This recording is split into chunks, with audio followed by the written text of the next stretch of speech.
Después del snapshot en la red de ADA, si retiras tu saldo, obtendrás las recompensas. Sí, los saldos de mainnet, sí. En testnet no vas a poder retirar a ningún lado, o sea, puedes moverlo de un lugar a otro, de una cartera a otra, pero realmente una vez que hacen el snapshot van a copiar en la red principal tenías 1000, en la red testnet vas a tener 1000. Estos 1000 que tienes en testnet te van a generar recompensas. Estos 1000 que tienes en mainnet los puedes mover, los puedes vender o puedes hacer lo que sea.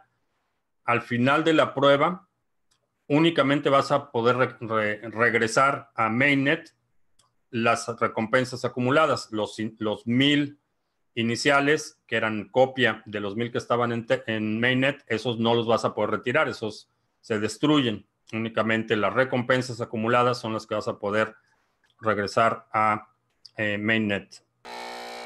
¿Cómo veo Karatbat y KBC, la cripto respaldada en oro? Asumo que el oro no existe y te voy a decir por qué. Lo que tienes, como acabo de mencionar en el caso del petróleo, es una promesa de que alguien tiene ese oro. Si esa empresa se va a la bancarrota, si alguien confisca ese oro, si alguien se roba el oro, si hay un gobierno que dice, por ejemplo, esta empresa opera en un país y ese país decide que a partir de el 1 de enero todas las reservas de oro o el 20% de las reservas de oro son propiedad de la nación. Todos esos riesgos son implícitos. Entonces, cuando dicen que está respaldada en oro, ese respaldo es tan bueno como la capacidad técnica, logística, legal de quien tiene la custodia del oro. Entonces es como poner tu dinero en una caja negra. No puedes auditar las reservas. A lo mejor publican una vez al año un certificado que dice la empresa X auditó nuestras reservas y aquí están las reservas de oro. Si para ti eso es suficiente, adelante. Para mí no. Si voy a invertir en metales, prefiero que sea metales físicos. Voy a un lugar X, pago, recibo oro y ese oro lo transporto a un lugar seguro. De otra forma, en mi opinión, en las circunstancias actuales es extremadamente arriesgado, porque lo estamos viendo en el Líbano, que hace 3 semanas era un lugar estable, los bancos cerraron, límites de depósitos. Argentina, límites de transacciones en dólares. Chile, en un periodo de una semana y media, el país está incendiándose. Ecuador. Entonces, hay un nivel de incertidumbre enorme a partir en todo el mundo. Alemania en recesión, alguien nos comentó.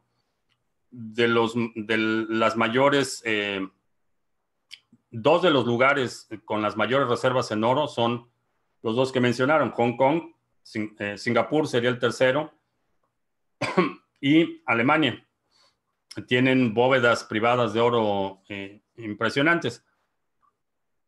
Son países que están en recesión. Entonces, el escenario en el que el gobierno intervenga y diga, ¿saben qué? Pues el oro es propiedad de la nación y vamos a colectar el 20% del oro. Ahora, mucha gente dice, no, no puede ser.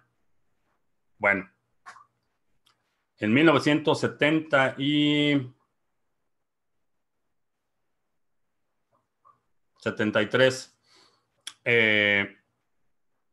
aquí en Estados Unidos el patrón oro desapareció. Hasta antes de 1973, el dólar podía ser cobrado en oro. Estaba respaldado en oro por cada, digamos, tonelada de oro que recibía el gobierno federal, emitían cierta cantidad de billetes. Desaparece el patrón oro. Durante la guerra, no recuerdo exactamente en qué año fue, y me parece que fue Roosevelt, prohibieron a los ciudadanos americanos tener en su posesión monedas o lingotes de oro.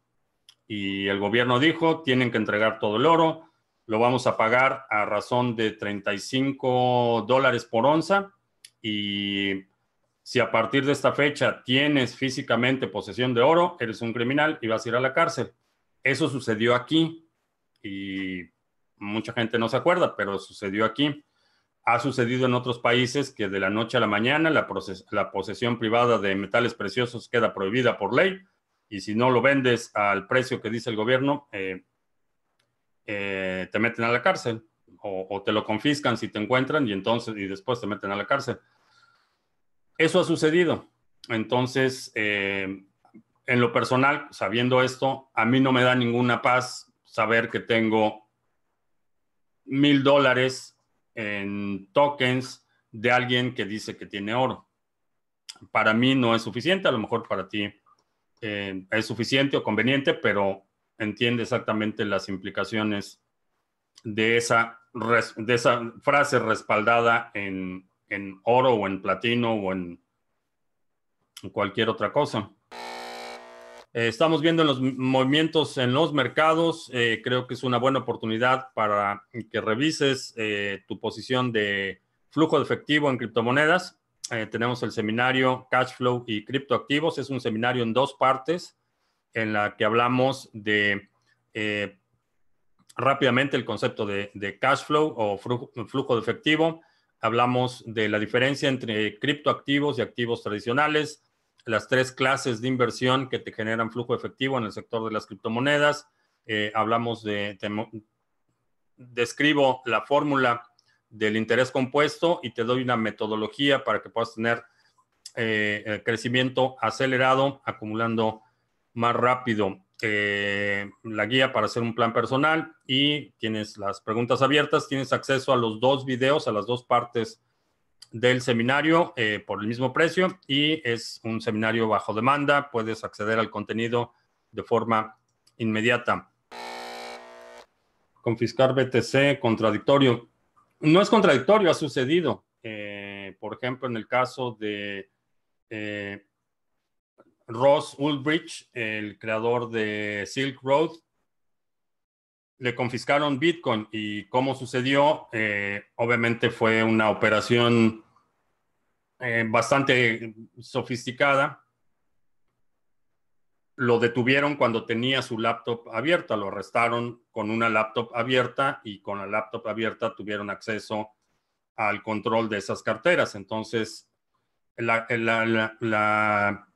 confiscación no sucedió a nivel de la cadena, que eso es una distinción importante. A diferencia de una cuenta en el banco, el gobierno puede decirle al banco, congela esta cuenta y tu cuenta está congelada. En el caso de Bitcoin, no puede el gobierno mandarle una circular a un minero y decirle, congela los fondos de esta cuenta. No, la confiscación no funciona así. Pero cuando tomas control por la fuerza, repito, de los medios de almacenamiento de las llaves privadas, estás, en términos estrictamente hablando, estás confiscando las llaves privadas. Pero esto lo haces por la fuerza y no a nivel de la cadena. A diferencia de otros proyectos como Ripple, por ejemplo, que sí se pueden confiscar fondos a nivel de la cadena. Lo han hecho en el pasado y no me sorprendería si lo vuelvan a hacer en el futuro. A nivel de protocolo pueden bloquear una dirección o un grupo de transacciones o un grupo de direcciones. Es totalmente distinto a lo que sucede en Bitcoin, en el que confiscar básicamente significa utilizar la violencia para obtener las llaves privadas que controlan una dirección.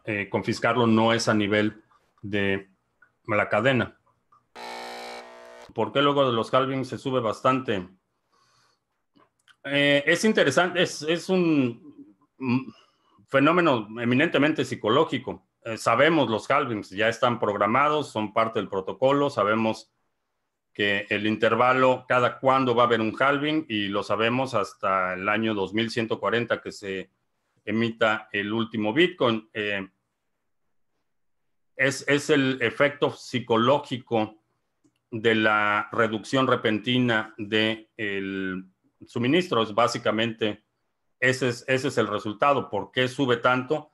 Porque aunque mucha gente en el sector sabe que viene, sabe que va a venir, sabe cuándo va a ser, con un alto grado de certeza en términos de la temporalidad. Sabemos aproximadamente cuándo va a ser, sabemos que se va a dar, pero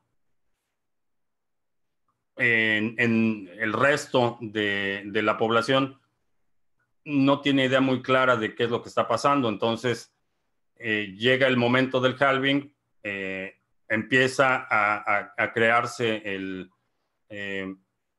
cubrimiento mediático, empieza a hablarse de que ahora hay menos Bitcoin y empieza este efecto psicológico.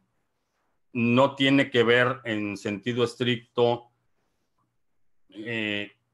no es un efecto de evaluación matemática o no es un resultado de la relación de circulante y suministro en el futuro o evaluación del mercado y suministro. No es una relación matemática directa, es un efecto eminentemente psicológico de la escasez. Es cuando la gente empieza a escuchar que cada vez hay menos Bitcoin y que ahora se van a producir a la mitad de lo que se estaba produciendo ayer, empieza este efecto eminentemente psicológico. Creo que es buen momento para invertir en Bitcoin. Siempre es buen momento. No pongas todo tu dinero, obviamente. Creo que lo que puedes empezar a hacer es, primero, educarte, entender exactamente en qué estás poniendo dinero.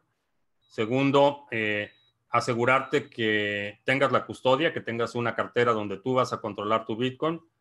Y tercero, hay dos formas de hacerlo. Si ya estás en tu vida en una postura en la que ya tus gastos regulares están bajo control, ya tienes un fondo de emergencia, entonces sí, lo que sobre lo puedes poner todo de una sola vez, no importa mucho. Si no tienes un fondo de emergencia o si, por ejemplo, tienes algunas otras puntos de riesgo, seguro en el coche, seguro médico, algunos otros detalles, entonces lo que te conviene es ir comprando de forma regular cada vez que recibas tu salario o si trabajas por tu cuenta, recibes un pago y pones un porcentaje en Bitcoin y vas comprando de forma paulatina para que no te quedes sin efectivo. Uno de los problemas que he visto en muchas ocasiones es que la gente pone todo su dinero, lo pone en Bitcoin y a las 3 semanas se descompuso el coche, se murió la batería, se murió la lavadora, hay un accidente, una enfermedad, una fractura, se canceló el viaje que estaba programado, hay cambio de planes. Entonces, todas estas eventualidades que necesitas dinero para afrontar la eventualidad y no tienes ese efectivo, tienes que vender Bitcoin al precio de lo que sea, lo rematas y cubres esos compromisos. Creo que la mejor forma de hacerlo es asegúrate que tengas cierta cobertura, cierto margen de operación y lo demás lo pones en Bitcoin o de forma programada vas comprando cada 2 semanas o cada mes o cada vez que recibas tu pago. Te recuerdo que estamos en vivo lunes, miércoles y viernes a las 7 de la noche, hora del centro de Estados Unidos, martes y jueves a las 2 de la tarde. Si no te has suscrito al canal, suscríbete para que recibas notificaciones cuando estemos en vivo y cuando publiquemos nuevos videos. Por mi parte es todo. Gracias. Ya hasta la próxima.